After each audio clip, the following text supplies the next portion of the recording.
when you get on Instagram and you seeing people doing epic shit all over the world, like we want that, right? But I got news for you. The only way you get that is by doing the goddamn work and using every advantage available to you to get there as quickly as possible. Let me ask you a question.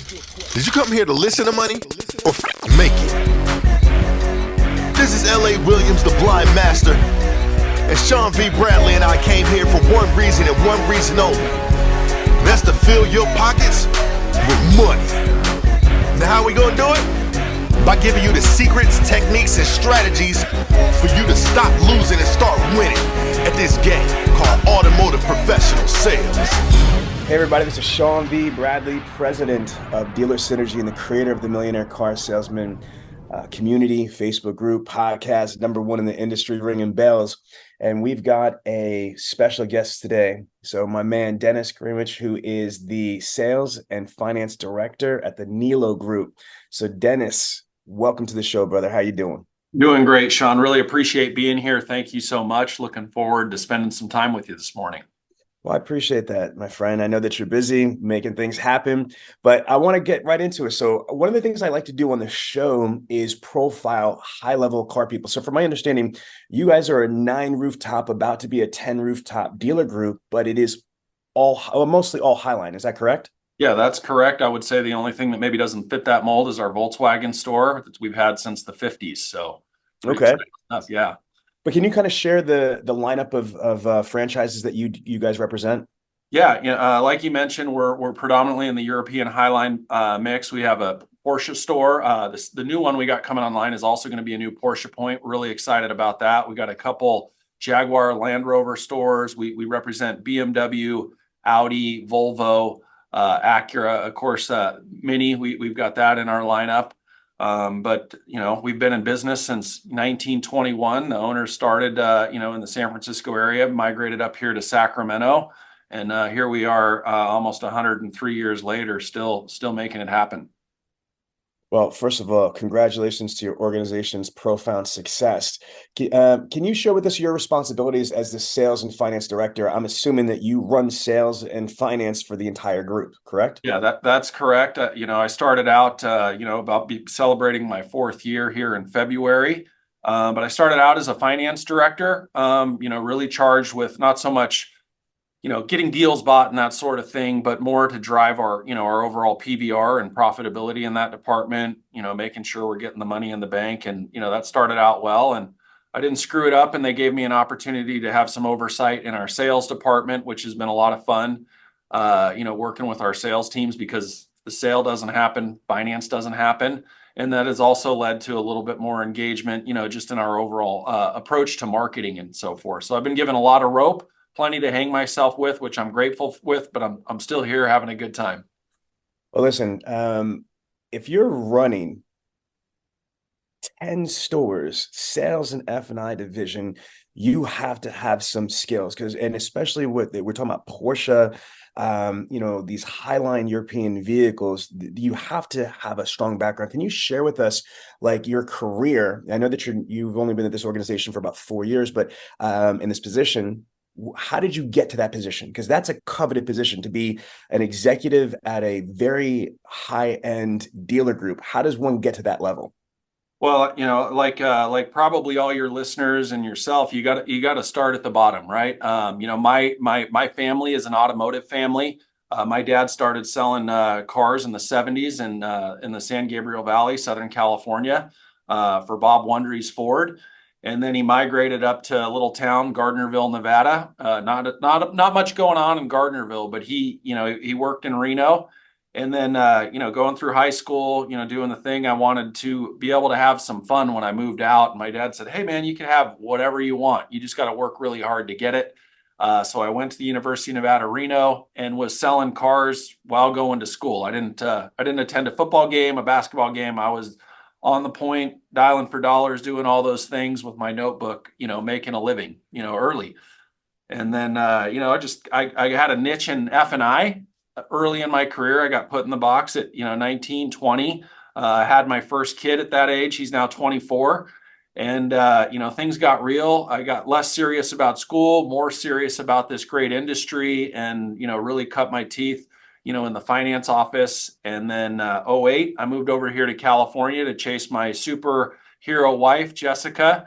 And I ended up working for a large automotive group in finance. And then I did about 8 years for Zurich in the finance and insurance reinsurance space. And I would say for me, those 8 years were among the most valuable of my career. That's what really, I guess, elevated my professionalism a little bit. I learned so much more about the business.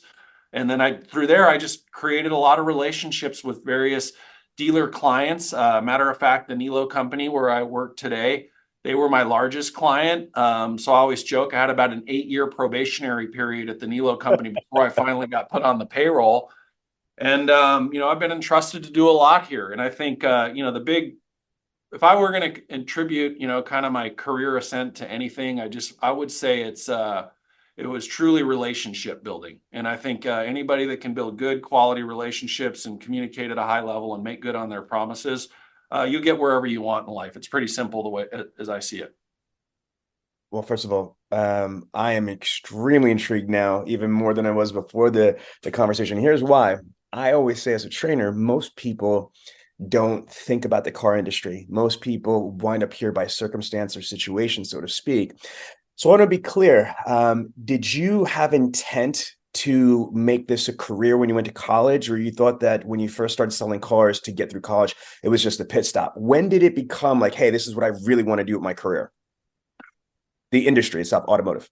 As I think about it, it became, I wouldn't say crystal clear when I got my first paycheck, right? Because it was a good paycheck. All my buddies are scraping by, trying to, go through college. And then, here I am, having a grand old time. But, I think it became crystal clear for me when I just started having a family at a young age. I had individuals in my early car career that took an interest in me, and albeit I would say some of it came, because of my dad had relationships with a lot of these people because they grew up together in the car business and, raising families together and having fun outside of work. And, I was his kid. My dad had a great reputation in, Reno, Nevada, and I got to start there and then, naturally build on it. But, as I look back, dude, as a kid, we never wanted for anything. We always had fun. Sure, there were lean times, but, by and large, we had everything we needed as a family. And, I got mad respect for my father, best belly to belly salesperson I've ever had the opportunity to work with. Cause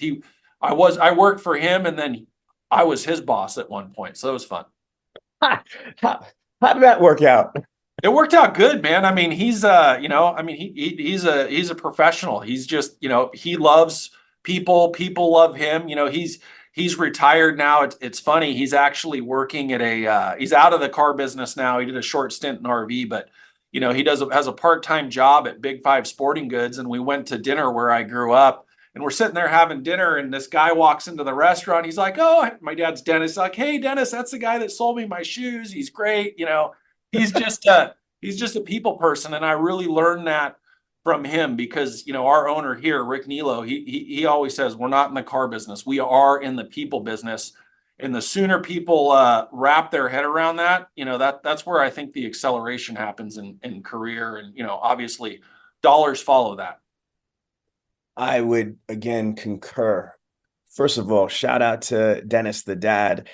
Much respect. Can you share just a couple things? What did you learn from your father that you took into your sales career and your automotive career? Because you said that he was a great car guy, but there's got to be lessons, whether they are strategic car people lessons or they're just human lessons you're able to use in the car industry. Can you share some of those lessons with us? I would say, a couple things. I would say, just the, more on the people element, the human element. You got to be a good listener. Our industry has, it has some blemishes, to put it lightly, and I think, from that, it almost kind of, salespeople, I would say inadvertently kind of feed it a little bit. But one thing he did is he just did a good job of making like buying a car, watching him work with the customer, whether he was a sales manager when I was a salesperson, just the way he made the process easy. I mean, dude, we're selling cars right? We're not performing brain surgery. It's not rocket science. It's none of that. People have needs. They tell you what they want. We just have to, remember we have two ears, one mouth, and we should use them accordingly.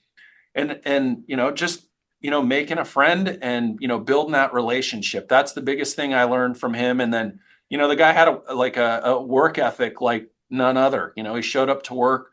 He was just like, if I'm going to be here, I'm going to be here working. And then when I leave and I go home, I'm going to be home and be with my family. So those would be the two things I'd attribute to him. So what do you think about how the current state of the industry is? Because the reality is that the last 3 years are like SpongeBob opposite world, or Thanos, from the Avengers, the blip.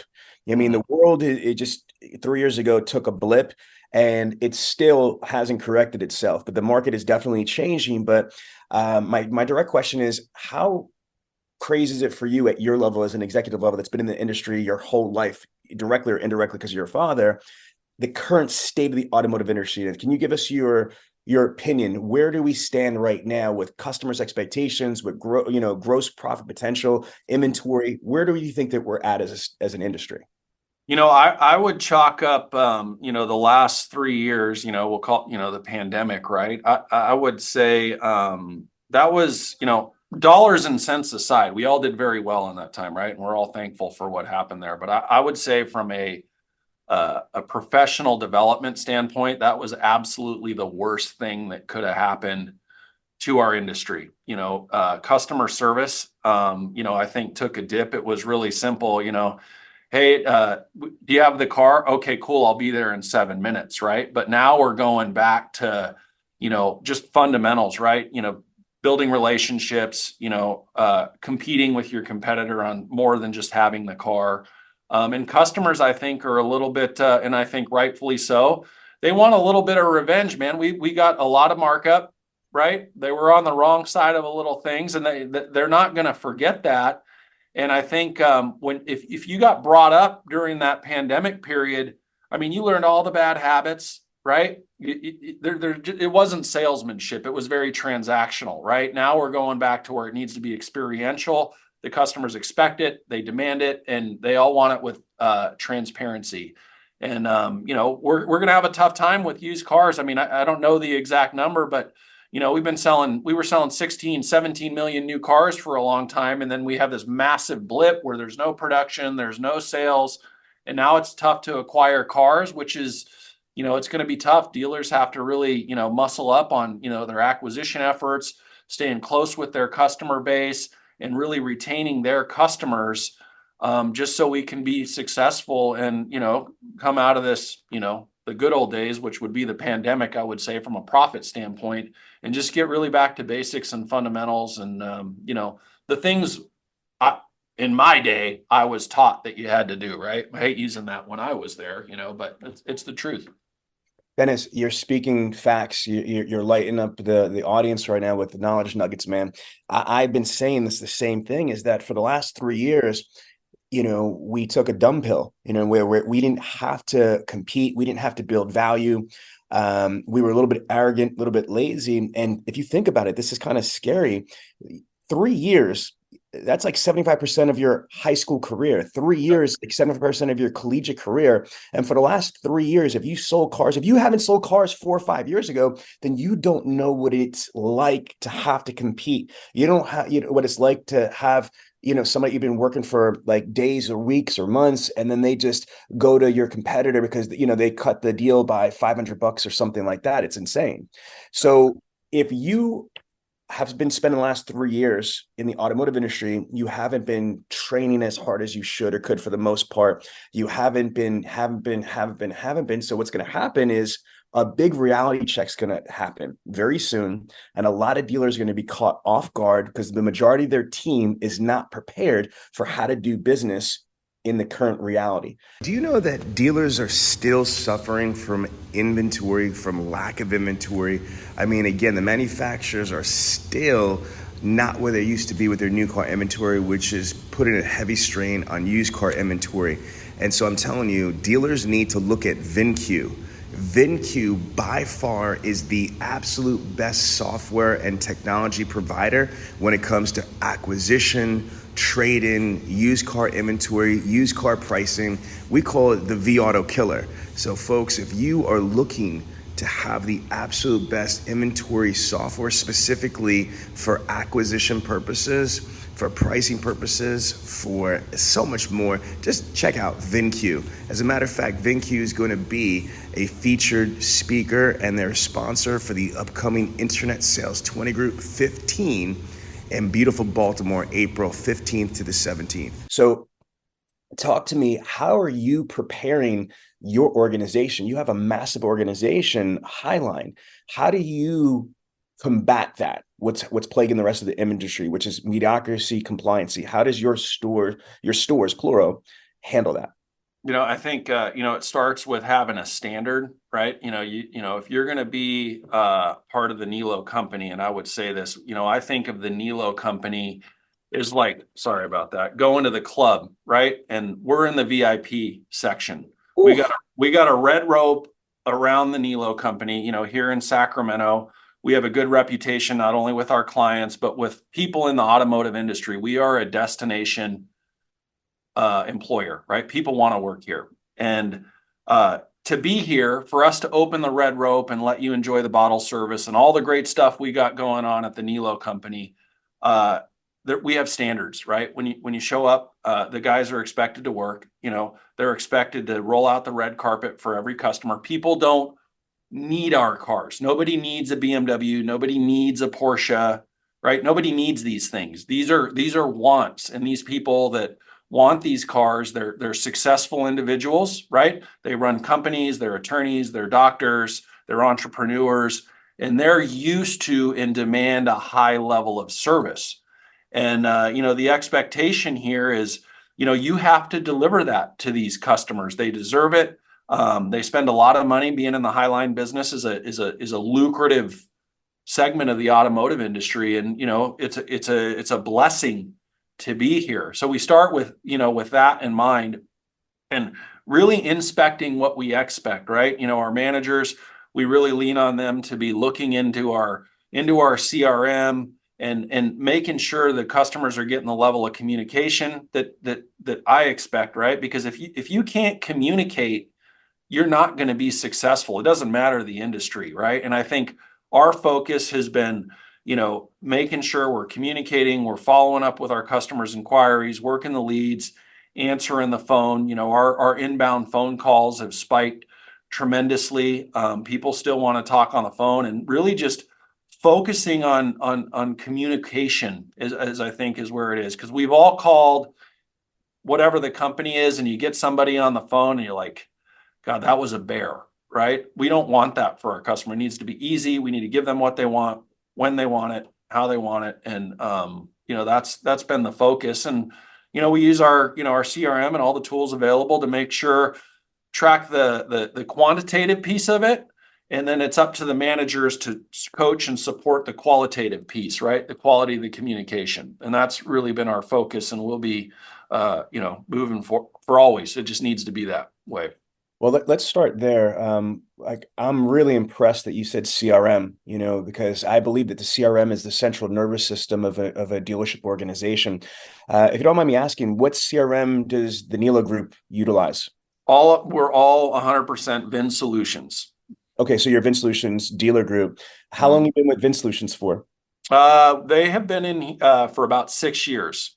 Okay, I got to tell you, Vin is one of my favorite CRMs. I've been working with them for about 10 years. My company has literally installed 500 plus Vin Solutions dealerships across the United States, and I have a great opportunity to work with their leadership team. What's the experience been like for you and your team to work with Vin Corporate? It has been absolutely amazing. I can't speak highly enough about the people that support our dealerships. Our performance manager, I want to give him a shout out. Robert Childers goes by the name of Pope. I tell the Cox Automotive leadership, there's no hope without Pope. He's really great. And one of the things I really appreciate about them is, when we're talking about our goals and, how we want to get there, I really appreciate that they're like, hey, dude, great idea, but your baby's a little ugly, right? That they will give me constructive criticism on maybe the way or the how we're going about doing things. And they're always looking for ways to make it easy for our team to use the tool. Because I believe salespeople, they're not software engineers, right? They're salespeople, and the better job we do as leaders to make their job easier, remove obstacles, the more adoption and the more success we're going to have. And I would say my experience with Vin has supported those feelings, and I think our team feels that.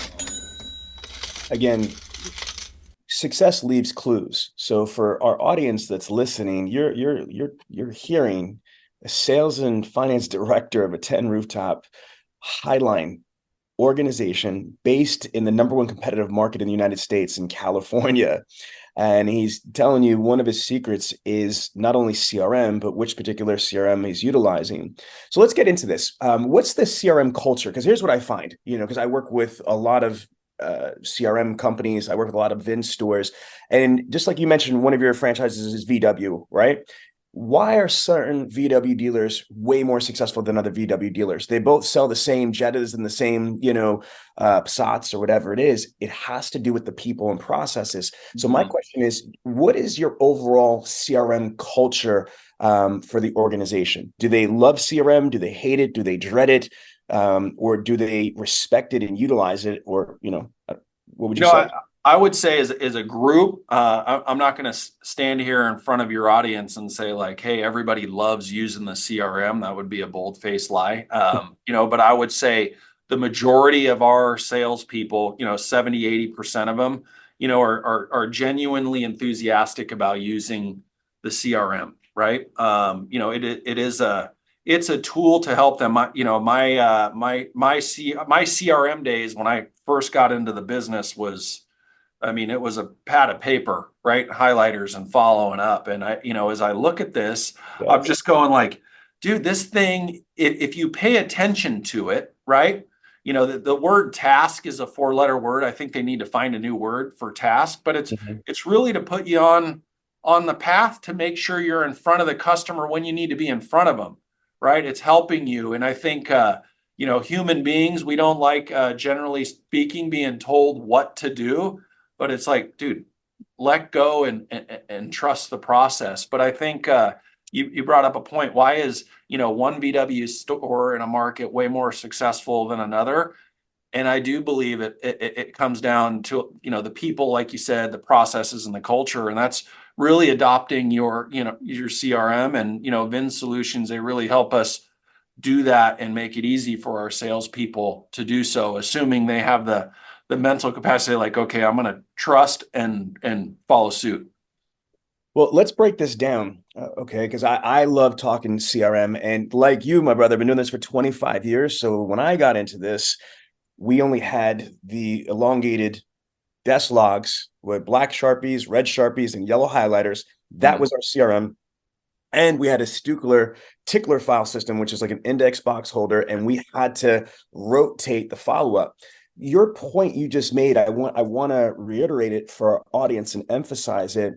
It's the way that you look at things. If you look at this as a punishment or as somebody's telling you what to do, you're going to push back against it because you don't want to be told what to do. You don't want to have chains binding you. I get that. But for me, my God, to have a technology tool that you can automate, that if it's set up correctly, it could send videos, it could send graphics, it could send plain text, you could send emails, you could send text messages, you could automate relationship stuff.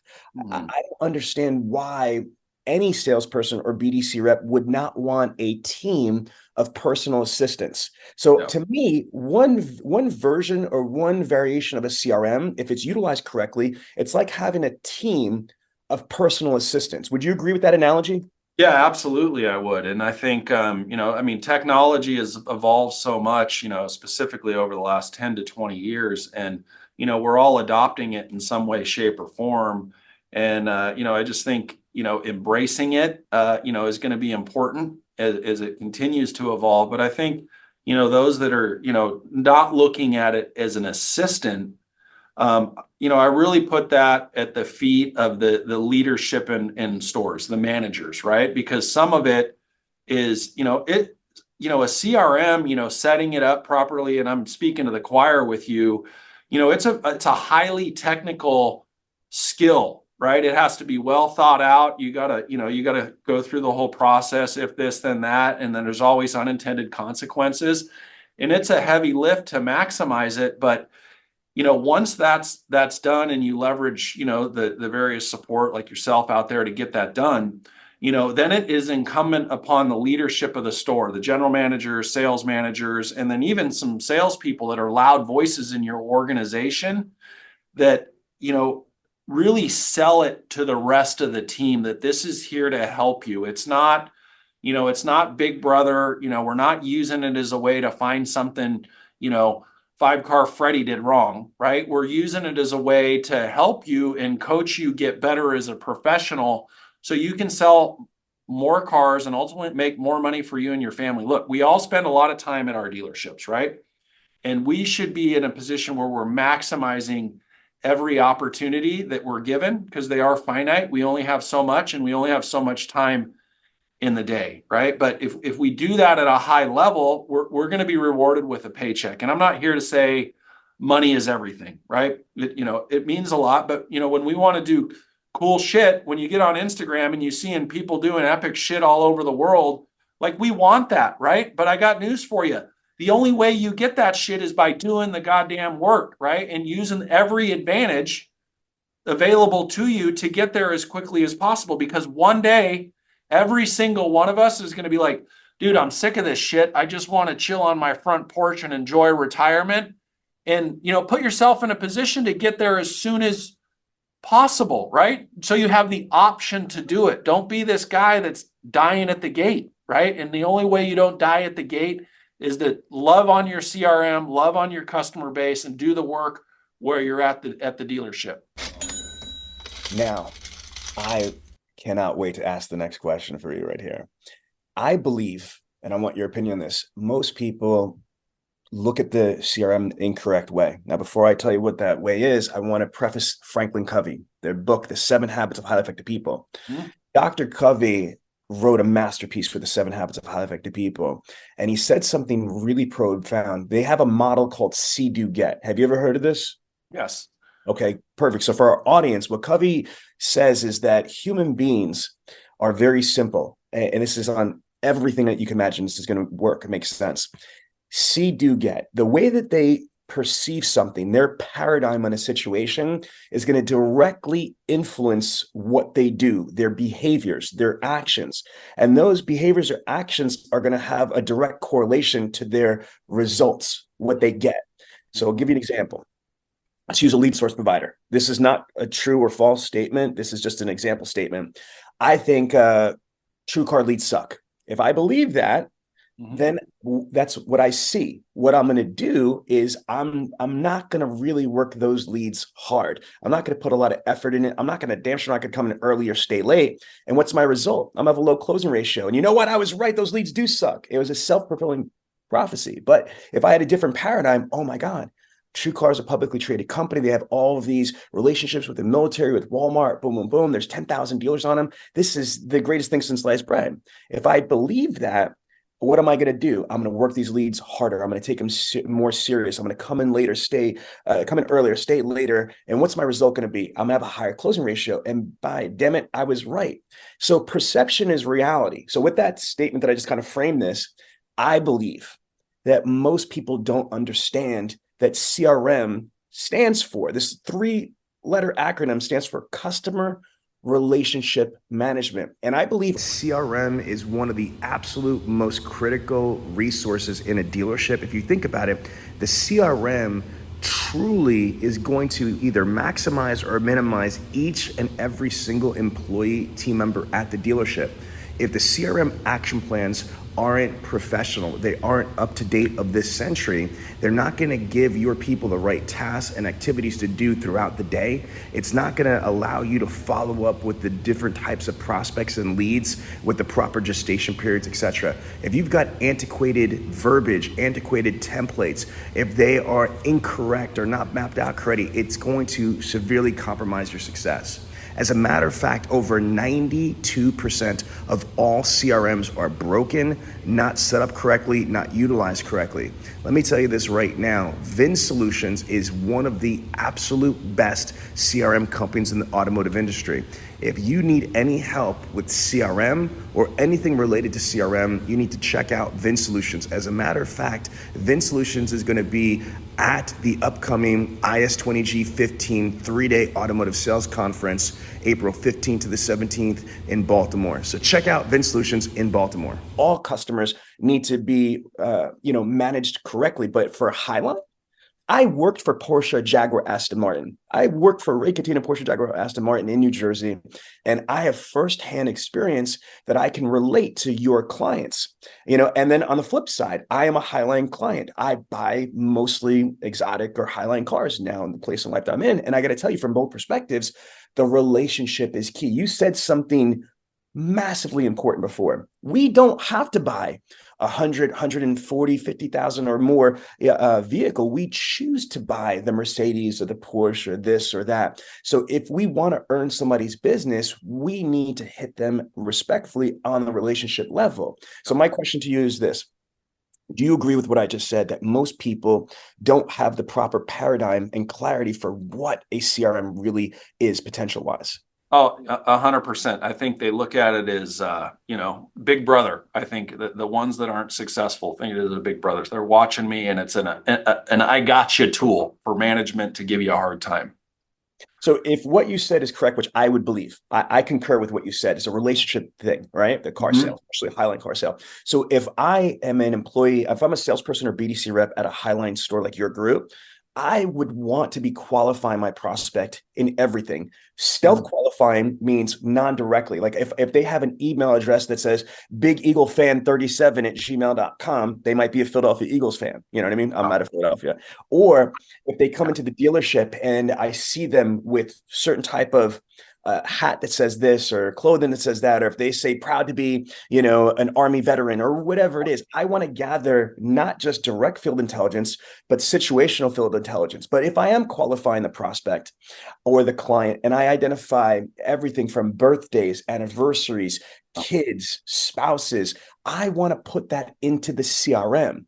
See, a lot of times when we audit CRMs, Vin Solutions CRMs from our clients, Vin Solutions has a feature, this in the customer dashboard, where you click it, you're able to put in so much information. But the very, very vast majority of dealerships and automotive professionals don't ever fill out the stuff, the relationship stuff, the detail stuff. What is your opinion about that? No, I think that's vital. I mean, we've got an individual, our top salesperson here at the Niello company across the 9 rooftops. He's been with us 10 plus years, works at our Audi store, Kane Carter. He sold, 251 cars last year. Does a great job. But what you just described, putting in the birthdays, the anniversaries, the relationships, the notes, like that is what makes him successful. That constant touch point. I heard you talk about it, Toma. I don't remember the exact acronym. Yeah. You know what I'm getting at. That is what makes him successful. So while the other salespeople are waiting for the next lead or waiting for the next fresh up, this guy just has this organic following because he gives a shit about his customer, right? And it's authentic. He's not even pretending. He likes his customers. They like him. And, the individuals in our industry that aren't doing the work, the birthdays and everything you just outlined, they're looking at this as a job and not a career. And there's a big difference, right? So really wrapping your arms around that. And, it's in there. It's in Vin Solutions. It's not complicated, right? It's not even difficult. It just takes a little bit of extra time, right? But that's really, at the end of the day, that's what we're investing, because that's all we really have to invest is our time, and I guarantee you, investing that time and effort, you will get a return on it, right? But I think the mentality today, and I think it's really propagated by what we see on social media, we're so geared as human beings now to get instant gratification. You post something on Facebook, you go and you're looking, you're like, oh, you're looking for your like. Did I get a like? Did anybody comment on it? And you're used to having it now. And if you don't get it, I think people feel, oh, I'm a failure, right? And I think individuals take that same approach to your earlier point, like true car leads are crap, right? Well, dude, if that's the way you feel, that's where you're going to get it. You're not going to get instant gratification. As leaders, we got to encourage them to trust the process and treat every opportunity like it's a golden opportunity. And when you do that on every lead source with every customer, it's like a gigantic snowball. And the next thing you know, you're the Kane Carter of the world, or these guys that, don't take fresh ups. They just have organic traffic because they give a shit about the customer, and they give a shit about the quality of work they do while they're in the store. Man, you are killing it, my friend. A couple of things I like about Vin a lot is the ability in the customer dashboard. I don't know. I wanted to ask, I don't know if your people are doing this. If not, this is my little free gift to you. This is what works. You got to realize JD Power says that the average internet prospect is searching approximately 9 other dealerships, especially Highline. I'll tell you right now, if I'm looking at let's just say a Porsche Cayenne, I might also be looking at a BMW X5, X5M. I might be looking at a Maserati Levante. I might be looking at a GL, whatever. I have multiple choices in there. So not only am I looking at multiple Porsche dealerships, but I'm also looking at the other Highline competitors. So how does your person stand out? It's a rhetorical question right now. How does the salesperson at Niello Porsche stand out from all the other Highline sales professionals that are also trying to sell a $100,000 SUV? Well, they have to be faster and better in their communications. But here's what I want to raise you. Throw them into the kitty right now. I believe instead of just being faster and better at the conventional means, you need to be where the other people aren't at. So if everybody's phone call, email, text messaging, well, you should be doing video emails, video text messaging, using Apple FaceTimes. Yeah. You should be doing social media DMs. And what I love about Vin Solutions, right in the customer dashboard, they have on every single customer dashboard, it's got the social media icons there. Now, in all fairness, I think Vin needs to get rid of Twitter and Pinterest, especially since Twitter doesn't exist anymore. It's X now. And they should have TikTok or WhatsApp or, that's there. But at least Facebook and LinkedIn are really good. So here's what I recommend. And my clients that do this get a lot more engagements. When they reach out to a prospect, they can still do conventionally phone call, text messages.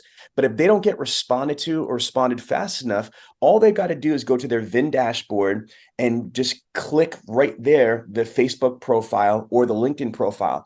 And if that prospect happens to have a Facebook profile or LinkedIn profile, you could do a social media DM right there. So first question, do you have anybody on your team that's consistently using that as a follow-up strategy?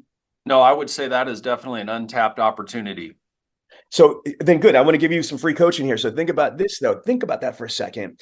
If I'm following up with a prospect and I can't get a hold of them, most people just skip it. But why? If you just ask yourself, if you do a sales meeting to your 80 plus salespeople, and you ask them one question, who here uses social media DM to communicate with their friends and family?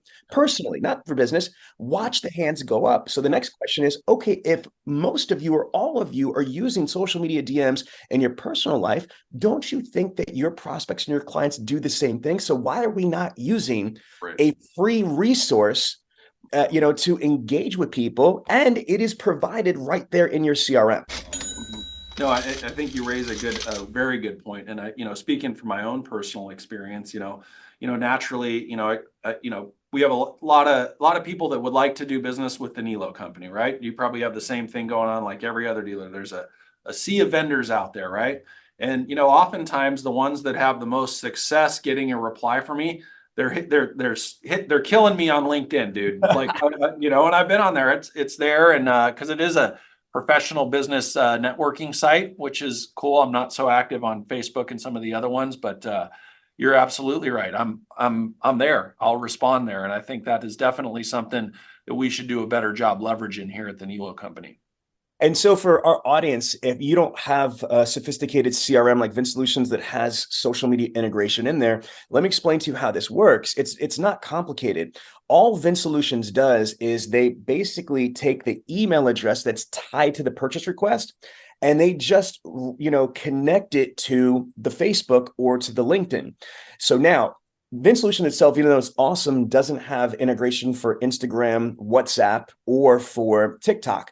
So even if you are like your store is, a Vince Solutions, dealer group, all you got to do if I'm a sales rep or a BDC rep at your group, and I want to try to connect with people on besides Facebook and LinkedIn for TikTok or Instagram or WhatsApp, all I got to do is highlight the email address and drop it into TikTok search, WhatsApp search, or Instagram search. And then if that profile is tied to that email address, boom, you just got access to somebody. The other thing is you're in California, Dennis. Yes. Do you know what the number one social media platform is for minorities?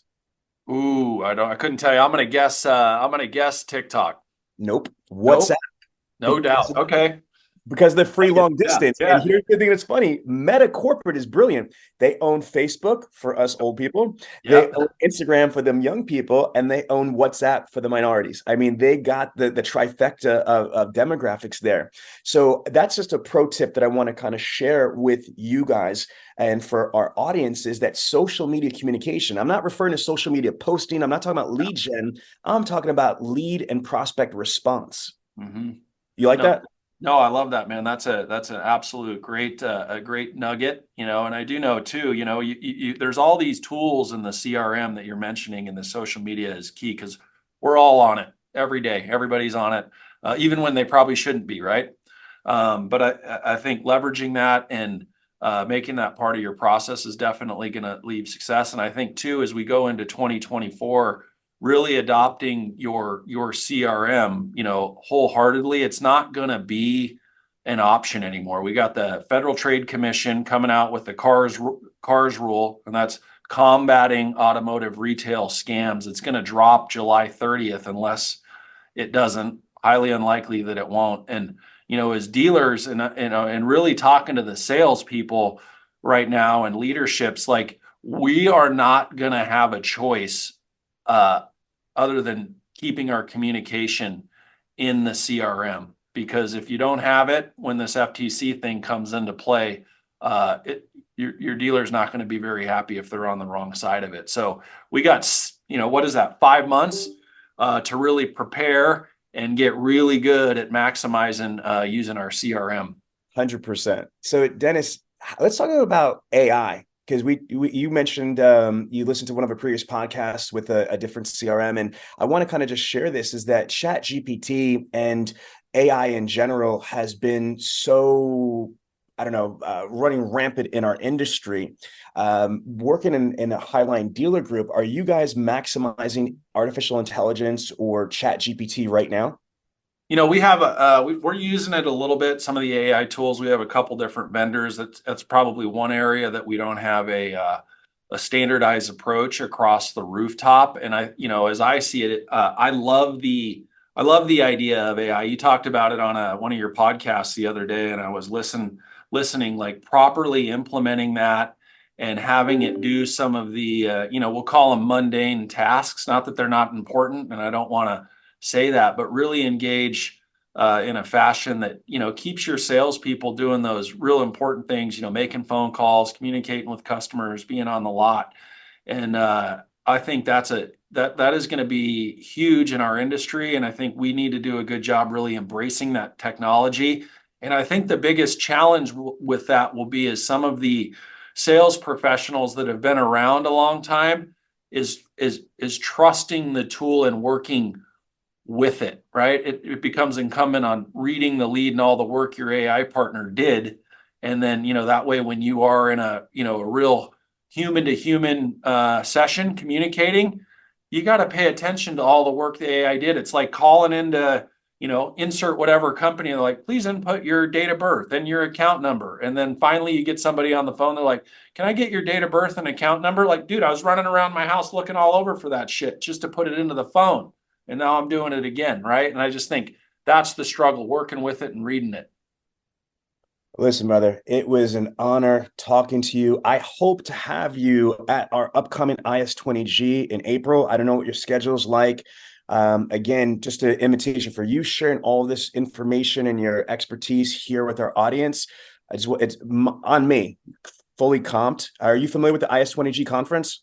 Yeah, I'm familiar. I've been following you in your groups, and never been to Baltimore, but it'd be great to check off the list. We're going to have some huge powerhouse dealer groups too. Damian Mills, the dealer principal of the Mills Automotive Group, 27 rooftops, tremendous amount of Highline, like I was sharing with you, from Bentley, Porsche, Jaguar, all that stuff. Mm-hmm. So again, we'll touch base off the line, but any last things you want to say before we close out to the audience? Yeah, I would just say, hey, we are all in an amazing industry, right? The upside, the opportunity, automotive, touches every household in some way, shape, or form. And I think we owe it to ourselves to really work hard and, change the public's perception of our industry. And it all starts with great communication, living up to our word, and, working in a transparent fashion with everybody. And I think if we do that, our industry will just continue to grow, and we'll all be more successful for it. And wish everybody a really great 2024. And man, let's do it. All right, Dennis, thank you so much. I'll be in touch with you after. I have a hard stop right now, but thank you so much for your time and your expertise, sir. Appreciate you. Thanks, Sean. It was a great time. Absolutely. So there you have it, the Millionaire Car Salesman Podcast. This podcast comes to you every week from the city of brotherly love, Philadelphia, Pennsylvania. If you have a question about the show or would like the chance to become a guest, feel free to contact us directly at 856-546-2440 or email us at millionairecarsalesman@gmail.com. This program is a presentation of Synergy Records, produced by Tiana Mick and L.A. Williams. Production and engineering by L.A. Williams. The Millionaire Car Salesman Podcast is hosted every week by L.A. Williams and the Millionaire Car Salesman himself, Sean V. Bradley. The Millionaire Car Salesman Podcast can be found everywhere, so please don't forget to review, subscribe to, and share the show.